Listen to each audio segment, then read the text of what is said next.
1989, Entre Tapas e Beijos.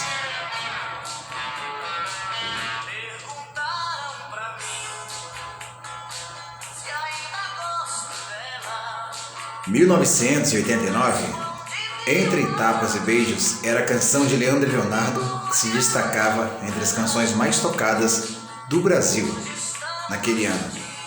Canção essa composta por Nilton Lamas, gravada também antes por Lindomar Castilho em 89.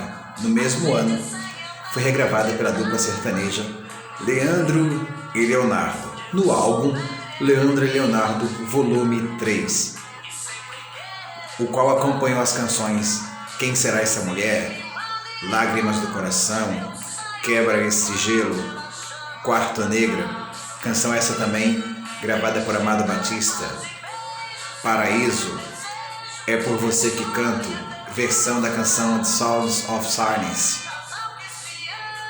Aqueles Olhos, canção essa regravada também por Rick Renner, e a canção Entre Tapas e Beijos, junto também com a canção Teu Olhar, a canção Cai na Real e a canção Semi-Luz também, encerrando com o clássico Luar do Sertão.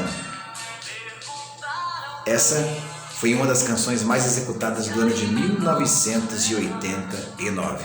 Leandro e Leonardo, Entre Tapas e Beijo. No ano de 89, essa foi a canção mais executada, Entre Tapas e Beijos, com Leandro e Leonardo. Um abraço a todos e estamos conectados por aqui.